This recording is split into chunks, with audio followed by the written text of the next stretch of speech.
নেকি মহাপুৰুষ শ্ৰীমন্ত শংকৰদেৱৰ নাম উদ্বিগ্ন হৈ পৰিছে ৰাজ্যৰ মুখ্যমন্ত্ৰী হিমন্ত বিশ্ব শৰ্মাই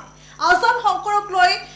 এই বিষয়টোক লৈ ব্যাপক চৰ্চা চলি থকাৰ সময়তে পুনৰ সামাজিক মাধ্যমত বিশেষ পোষ্ট কৰিছে ৰাজ্যৰ মুখ্যমন্ত্ৰীগৰাকীয়ে এখন বিদ্যালয়ৰ নামকৰণক লৈ এতিয়া শংকিত হৈ পৰিছে মুখ্যমন্ত্ৰীগৰাকী আমি সেই বিশেষ পোষ্টটো দেখুৱাইছো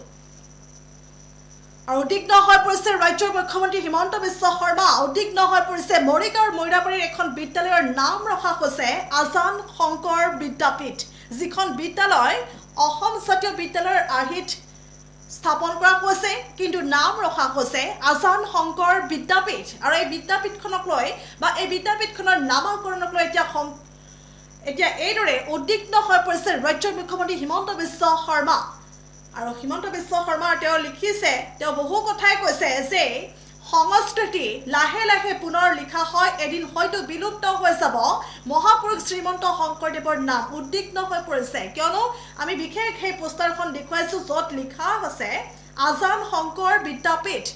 এতিয়া ই পৰিৱৰ্তিত হৈছে আজান আৰু শংকৰলৈ শংকৰ আৰু আজানৰ সৈতে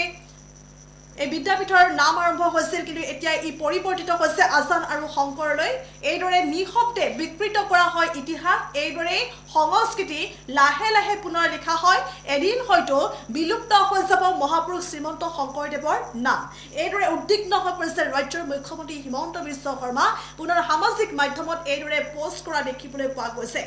পুনৰলে কৈছো শংকৰ আজানৰ পৰিৱৰ্তে আজান শংকৰ লিখা হৈছে আজান শংকৰ বিদ্যাপীঠ ৰখা হৈছে এখন বিদ্যালয়ৰ নাম মৰিগাঁৱৰ মৈৰাবাৰীৰ এখন বিদ্যালয়ৰ ইয়াৰ দৃশ্য আৰু ইয়াকে লৈ এতিয়া সামাজিক মাধ্যমত ৰাজ্যৰ মুখ্যমন্ত্ৰী হিমন্ত বিশ্ব শৰ্মাই পোষ্ট কৰিছে যে তেওঁ শংকিত হৈছে তেওঁ চিন্তিত হৈছে যে মহাপুৰুষ শ্ৰীমন্ত শংকৰদেৱৰ নামো এদিন বিলুপ্ত হৈ যাব নেকি এই ধৰণে এতিয়া তেওঁ উদ্বিগ্ন হৈ পৰা পৰিলক্ষিত হৈছে আৰু আজিৰ দিনটোত সামাজিক মাধ্যমত বিশেষ পোষ্ট কৰিছে ৰাজ্যৰ মুখ্যমন্ত্ৰীগৰাকীয়ে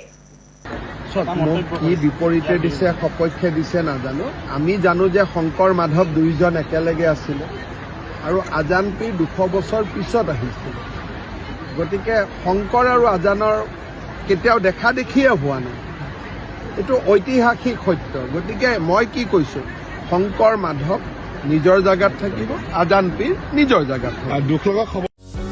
যিকোনো খবৰৰ বাবে যোগাযোগ কৰক আমাৰ এই নম্বৰত 9181 307 221